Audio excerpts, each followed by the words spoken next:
तो दोस्तों आपका गोल्ड प्राइस टुडे न्यूज में स्वागत है। और सोने का भाव लगातार नए रिकॉर्ड बना रहा है और आज तो करीब करीब स्पॉट मार्केट में भी $2900 के करीब सोना पहुंच रहा है। फ्यूचर्स में तो पहले ही $2900 का लेवल निकल चुका है। एमसीएक्स पर भी आज नए सोने के भाव ने रिकॉर्ड बनाया।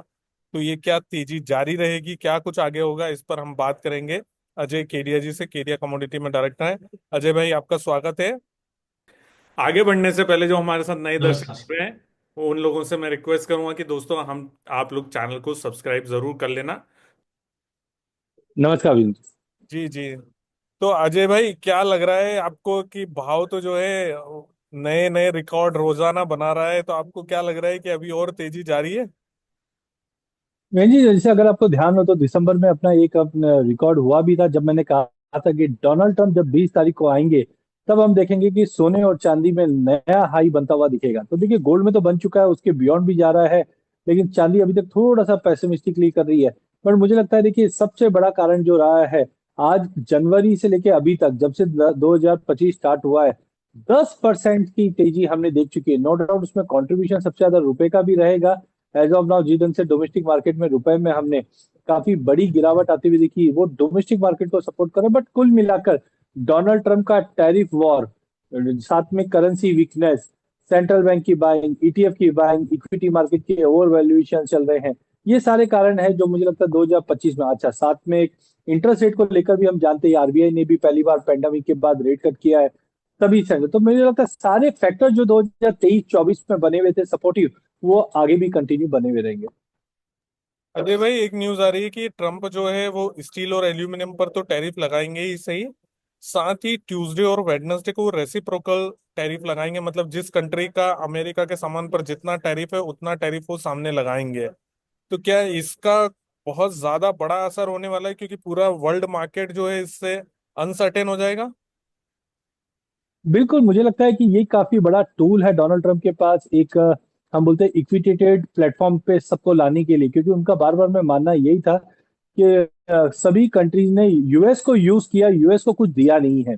उसी के चलते हमने देखा कि चाहे मैक्सिको, चाहे कनाडा हो, चाइना, ये तो थे ही, बट अभी रेसिप्रोकल टैरिफ की जो बात हो रही है, इसका इम्पैक्ट पूरे ग्लोबल मार्केट पे पड़ता हुआ दिखाई देगा। अच्छा, कभी भी जब ऐसा होता है तो एक तरह से टीट फॉर टैट पॉलिसी हो जाती है। और ऐसे समय में हम देखते हैं कि कहीं ना कहीं इन्फ्लेशन बढ़ सकता है।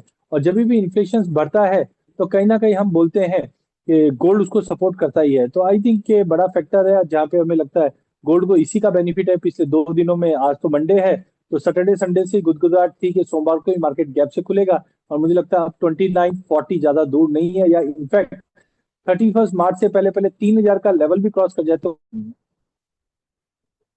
तो मतलब आपका टारगेट 3000 है, $3000। और भारत में एमसीएक्स पर?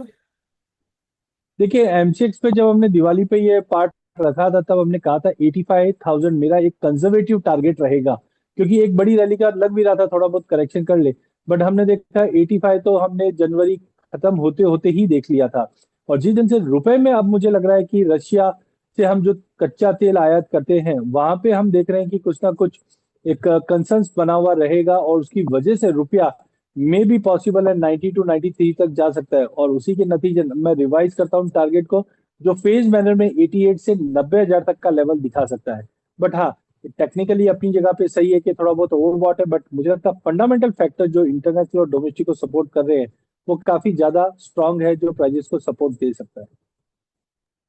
और चांदी इस प्रकार से नहीं तेज हो रही है अजय भाई, जिस प्रकार से हम देख रहे हैं कि वहां पर जितना सोना तेज हो रहा है उतनी जो है चांदी पर असर नहीं दिख पा रहा है। कोई खास कारण है इसका? देखिए, जब भी हम गोल्ड सिल्वर रेशियो को देखते हैं तो ये बताता है इकोनॉमी वर्सेस इकोनॉमी। जब इकोनॉमी में कंसर्न्स होते हैं तो सब सोने में डिमांड बढ़ जाती है, सोने का स्टॉक करते हैं। लेकिन इकोनॉमी में हम देखें, नंबर्स काफी खराब आते हुए दिखाई दिए। खास करके अगर चाइना की बात करें, हमने देखा चाइना हॉलीडे पे भी था, चाइना एफर्ट सब कर रहा है, लेकिन जो इंडस्ट्रियल डिमांड है वो पिकअप नहीं कर पा रही। इसकी वजह से चांदी बढ़ तो रही है, बट स्लो एंड स्टडी बढ़ रही है। और इसी के चलते गोल्ड सिल्वर रेशियो इस वक्त भी 89-90, 89-50 के करीब ट्रेड कर रहा है। बट मेरा मानना है, पिछले 50 सालों में हमने बार बार देखा है कि 90 के ऊपर ये सस्टेनेबल नहीं है। और जिस ढंग से रेट कट्स पॉसिबल हो रहा है, चाइना रिटेलिएट कर रहा है, और हो सकता है कि जिस ढंग से ये रेसिप्रोकेट टैरिफ हुआ है, इसके बाद जाकर अगर ये थम जाता है तो इंडस्ट्रियल डिमांड जो है चांदी की वो बढ़ेगी। तो as of now no doubt stability बनी हुई है, रेशियो के अनुसार ठीक ठाक है भाव। बट आने वाले 6-8 महीनों में जैसे जैसे रेशियो में गिरावट आएगी, चांदी की इंडस्ट्रियल डिमांड बढ़ेगी। और सिल्वर इंस्टीट्यूट ने रिपोर्ट भी बताई है कि पांचवा साल रहेगा जहां पे हम डेफिसिट देख रहे हैं। तो एक तरफ सप्लाई कंसर्न बने हुए हैं, दूसरी ओर डिमांड कंसर्न जरूर है, बट थोड़ा भी कूल ऑफ हुआ तो डिमांड में जो एग्रीशन आएगा, ये चांदी के लिए सबसे बढ़िया मौका रहेगा। तो पिछले साल भी मैंने कहा था कि सोने के मुकाबले चांदी ज्यादा बढ़ेगी। तो हमने रिटर्न वाइज देखे तो कुल मिला के दोनों इकसार ही थे। पर 2025 में अब तक सोने ने काफी अच्छे रिटर्न दिए हैं। और चांदी मुझे लगता है ये साल 1,30,000, या इंटरनेशनल की बात करें तो 38 कंजर्वेटिव टारगेट, बट ओवरऑल $40 तक का लेवल हम चांदी में भी देख पाएंगे। अजय भाई, वहां पर मैं जैसे हम लोग जो डिस्कशन कर भी रहे थे कि इस प्रकार की जो प्राइस वॉलेटिलिटी है पिछले एक साल में हुई है, बहुत सारे ज्वेलर्स भाई है हमारे, वो मौका चूक गए, बहुत सारों को दिक्कत हो रही है, भाव इतना हो गया है और वो हेजिंग भी नहीं कर पाए अपनी प्राइजेस की। तो ऐसे लोगों के लिए हम लोग 23 फरवरी को होटल सयाजी में इवेंट कर रहे हैं दोस्तों, 10 से 5 बजे तक। तो अजय भाई क्या कुछ समझाने वाले हैं, वो थोड़ा सा पॉइंट वाइज आप मुझे बताओ, ताकि लोगों को एकदम आइडिया लगे जो लोग ज्वाइन करने वाले हैं हमारे साथ उस वर्कशॉप में। बिल्कुल वीरेंद्र जी, जो हम 23 तारीख को ये वर्कशॉप रख रहे हैं वो आज की स्थिति को देखते ही, जैसे हमने लास्ट टाइम डिस्कस भी किया, और मैं पिछले हफ्ते जब इंदौर में था तो हम बैठकर कम से कम 2 से 3 घंटे लग गए होंगे। बट जब हमने इस पे अध्ययन किया तो हमें समझ में आया कि जब भी भाव में तेजी आती है तो सारे वीसीपीस के लिए एक कंसर्न्स बन जाते हैं। सबसे पहले तो हमारे ज्वेलर भाइयों के लिए है, बिकॉज बहुत बार होता है कि भाव में जो उठापटक हो रही है उसमें बिजनेस करना बहुत ही मुश्किल हो जाता है। क्योंकि अगर सपोज हमने भाव बुक नहीं किया और उदाहरण के तौर पे भाव में 1,500-2,000 की गिरावट आ जाए, तब हमसे ग्राहक भी छूट जाते हैं और मेटल भी छूट जाता है बहुत बार। ऐसी सिचुएशन, या फिर मेटल ले लेते हैं लेकिन भाव बहुत ही ऊंचे भाव पे रह जाता है। तो इसके लिए हमने क्या किया है, जो केस स्टडी वाइज हम एक वर्कशॉप लेके आ रहे हैं जहाँ पे कैसे हमें माल लेना चाहिए, कैसे हेज करना चाहिए। और ज्वेलर्स के साथ सबसे बड़ी विडंबना होती है जब हमारे ग्राहक लेने आते हैं तो वो टाइम पे काफी ग्राहक के भाव फिक्स नहीं करते, तो ऐसे टाइम पे अनसर्टेनिटी रहती है कि कल भाव क्या रहेगा। तो 23 तारीख को जो वर्कशॉप है ये हम बेसिक से एडवांस तक जाएंगे, जहाँ पे हम समझेंगे पहले कि डेरिवेटिव मार्केट क्या है, क्या हमको जरूरत है। क्या मैं बोलता हूँ हमको जरूरत नहीं, हम बिल्कुल डेरिवेटिव मार्केट का साथ नहीं लेंगे, लेकिन चीजें समझनी जरूरत है कि उसके कुछ बेनिफिट्स है या कुछ नुकसान है। अगर नुकसान है तो एटलीस्ट हमें पता रहेगा कि इसमें नुकसान है, हमें इस चीजों से दूर रहना चाहिए। और बेनिफिट है तो उसको धंधे में कैसे यूज करें ये भी सीखेंगे। यहाँ पे हम देखेंगे फैक्टर अफेक्टिंग। आज हम देखते हैं कि पहले कभी हमने ऐसा नहीं देखा, डॉलर में भी तेजी, गोल्ड में भी तेजी, कच्चे तेल में भी तेजी। ये क्यों हुआ ऐसा? क्योंकि ज्यादा करके हमने देखा सभी जन यही मानते हैं कि डॉलर में तेजी आती तो सोने में गिरावट आनी चाहिए।